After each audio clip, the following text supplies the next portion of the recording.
अस्सलामु अलैकुम वरहमतुल्लाहि वबरकातुह।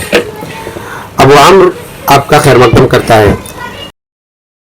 आज हम बनाने वाले हैं खजूर की लस्सी। तो ये खजूर को मैंने भिगो दिया है। ये 10 अदद दरमियानी साइज़ के खजूर हैं जिनको मैंने 1.5 घंटा पहले भिगो दिया था। इससे ये होगा कि ये काफ़ी नरम हो गए हैं और जब हम इन्हें ग्राइंडर में डालेंगे तो ये जो है ये आसानी से लस्सी के साथ घुल जाएंगे। खजूर को मैंने ग्राइंडर में डाल दिया है।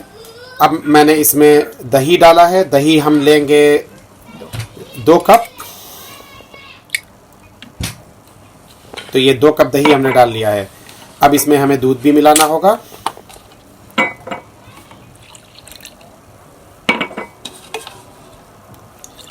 तो हम डालेंगे 2 कप दूध। इसमें हम डालेंगे तकरीबन आधा कप रूह अफ़ज़ा।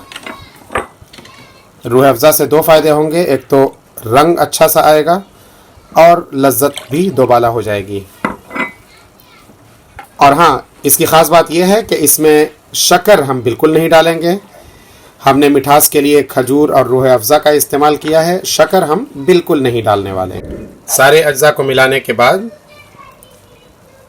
ब्लेंडर को हमने 2 मिनट तक चला लिया और अब हमारी लस्सी तैयार हो चुकी है। ये बहुत ही आसान तरकीब है।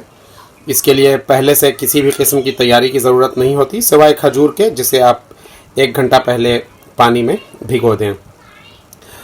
सेहत के लिए भी ये चीज़ बहुत अच्छी है, ख़ास तौर से इस वजह से कि इसमें हमने शक्कर भी नहीं डाली है। और खजूर ये ख़ुद एक बहुत मुफीद चीज़ है, ख़ास तौर से रोज़ेदारों के लिए। इससे ये लस्सी आप 1 गिलास पिएंगे तो आपकी तबीयत में ताज़गी आ जाएगी। तो ये आप देख सकते हैं नाज़रीन, हमारी लस्सी बिल्कुल पीने के लिए तैयार है।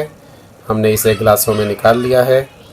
अब इफ्तार के साथ इससे लुत्फ़अंदोज़ हुआ जाएगा।